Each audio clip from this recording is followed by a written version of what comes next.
ប្រទេសអូស្ត្រាលីបានធ្វើការផលិតមាសចំនួន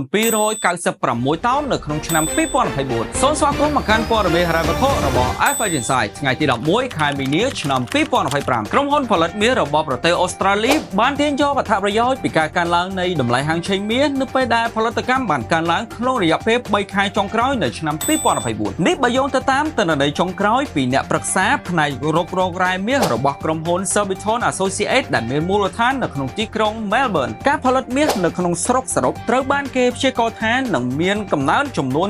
79តោននៅក្នុងត្រីមាសចុងក្រោយនៅឆ្នាំ2025នេះដែលជាការកើនឡើងចំនួន5តោនបើធៀបទៅនឹងត្រីមាសចាស់ជាមួយនឹងតម្លៃមាសជាមធ្យមចំនួន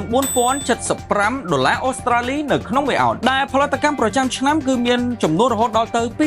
296តោនដែលមានតម្លៃ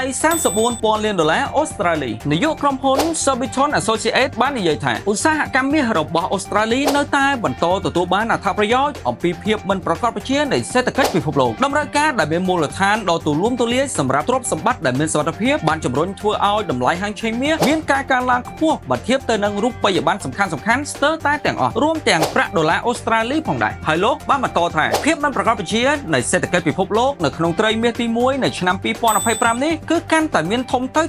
ឡូវនេះប្រធានាធិបតី Donald Trump បានត្រឡប់ចូលមកកាន់តំណែងវិញហើយគាត់បានបង្ហាញអំពីបទបញ្ជាបញ្ញត្តិពន្ធគយនៅអាកប្បកិរិយាគ្រប់គ្រងសេដ្ឋកិច្ចបានបណ្ដាលឲ្យមានការព្រួយបារម្ភនិងការកើនឡើងបន្ថែមទៀតនៃតម្លៃហាងឆេងមាសទីផ្សារមាសពិភពលោកនឹងបន្តដើរតួនាទីយ៉ាងសំខាន់សម្រាប់អ្នករុករករ៉ែមាសរបស់អូស្ត្រាលីដោយសារតែប្រទេសអូស្ត្រាលីនៅតែជាប្រទេសដែលផលិតមាសកំពូលមួយរបស់ពិភពលោកផលិតកម្មមាសប្រចាំឆ្នាំរបស់អូស្ត្រាលីនៅតែមានកម្រិតប្រហែលជា300តោននៅក្នុងមួយឆ្នាំហើយឥឡូវនេះគឺមានតម្លៃប្រហែលជា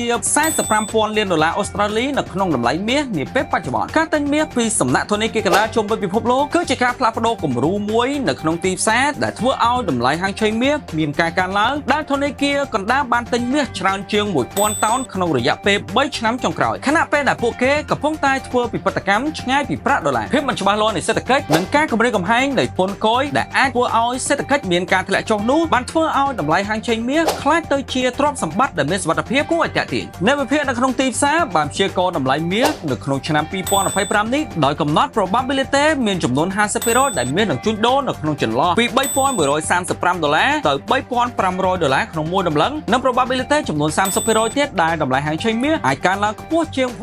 $3,700ក្នុងមួយតម្លឹងសូមអរគុណចំពោះការតាមដានព័ត៌មានហិរញ្ញវត្ថុរបស់ Alpha Insight